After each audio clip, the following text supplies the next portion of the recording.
Welcome to the second part of polar representation of complex numbers.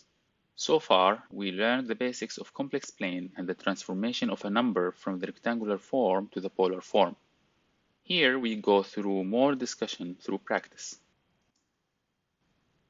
As a general example, let us transform 2 plus j3 to polar form.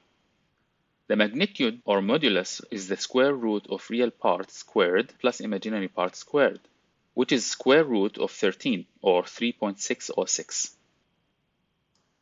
The phase angle or argument is the inverse tangent of the imaginary part divided by the real part, which gives 56.31 degrees by using the calculator. Now here, you must be aware that there is always another solution to tan inverse that the calculator did not give you. But you will be able to calculate it simply by adding 180 degrees to the first given solution. We now have two solutions. One is in the first quarter and the other is in the third quarter. But in this example, we choose the first one because it agrees with the quarter expected by the positive real and imaginary parts. And now the transformation is complete. 2 plus j3 equals 3.606 at the phase of 56.31 degrees. Let's have the same example with a slight modification. All values are the same, but the real part is now negative. The magnitude of minus 2 plus j3 is clearly not changed from before, but the argument now is tan inverse 3 divided by minus 2, which is equal to minus 56.31 degrees using the calculator. The other solution, of course, is minus 56.31 degrees plus 180 degrees. Now we need to choose the correct angle. Minus 2 plus j3 exists in the second quarter, so we must choose this phase angle because it is in the second quarter as well. And now the transformation is complete. Minus 2 plus j3 equals 3.606 at the phase of 123.69 degrees. The picture is probably clearer if we plot the numbers in the complex plane. Here is 2 plus j3 lying in the first quarter, and so having an angle somewhere between 0 and 90 degrees. While minus 2 plus j3 is here in the second quarter, with a phase angle between 90 degrees and 180 degrees. Both numbers are reflections to each other around the imaginary axis with same distance to origin, or in other words, same magnitude.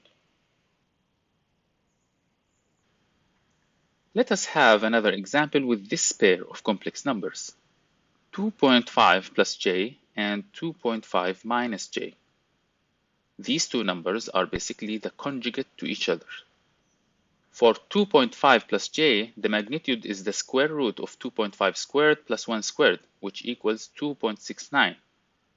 The phase is tan inverse the imaginary part divided by the real part, which equals 21.8 degrees or 21.8 degrees plus 180 degrees. But we will choose the 21.8 degrees because it is in the first quarter as expected by positive real and imaginary parts. For 2.5 minus j, the magnitude is not changed, but the phase angle is now negative 21.8 degrees. This flip in angle is a result from flipping the sign of imaginary part due to the conjugate operation. Here are the numbers in complex plane. It is clear that both vectors make the same angle with the positive real axis, but the rotations are opposite to each other, making their phases of opposite signs.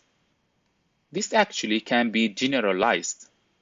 Applying conjugate operation to a complex number in polar form is equivalent to flipping the sign of its phase angle. In writing, the conjugate of r at the phase of theta is r at the phase of minus theta.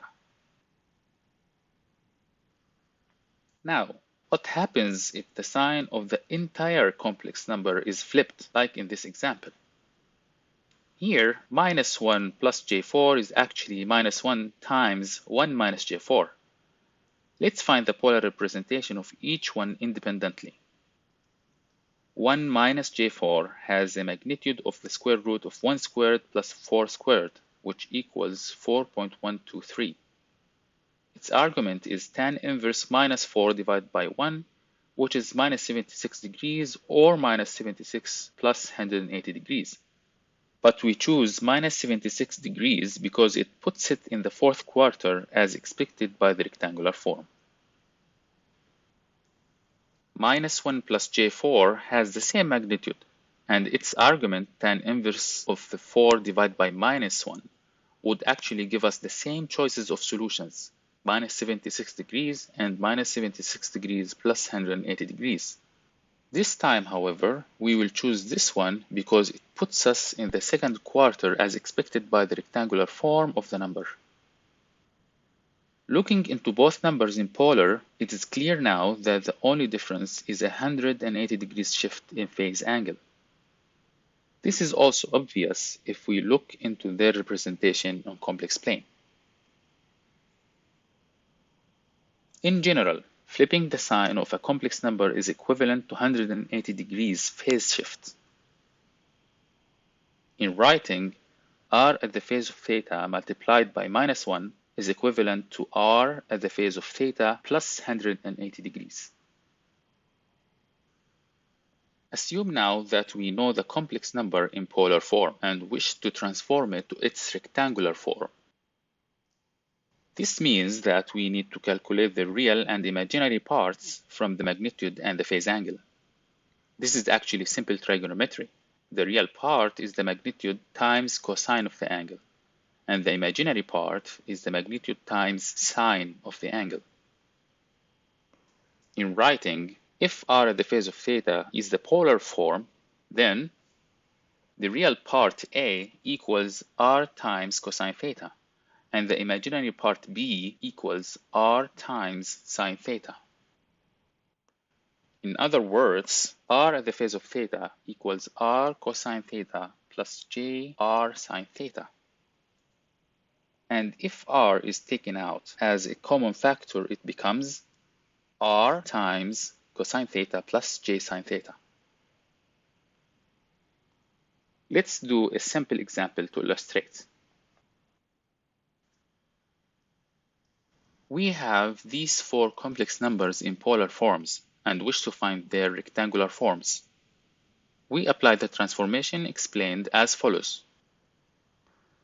2 at the phase of 30 degrees has a magnitude of 2 and phase of 30 degrees.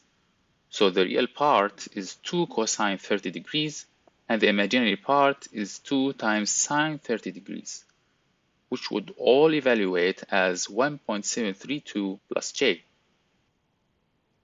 What about 2 at the phase of 150 degrees? It will be just as simple. The real part is 2 cosine 150 degrees, and the imaginary part is 2 sine the 150 degrees. Same for the rest, no tricks at all. Just a simple application of the transformation explained in the previous slide. For completeness, here are the numbers on complex plane. And now it is your turn. Apply what you have learned so far in this practice, and feel free to post your solutions in the comments. And this is another practice that might require a bit more of your focus. Thank you for watching.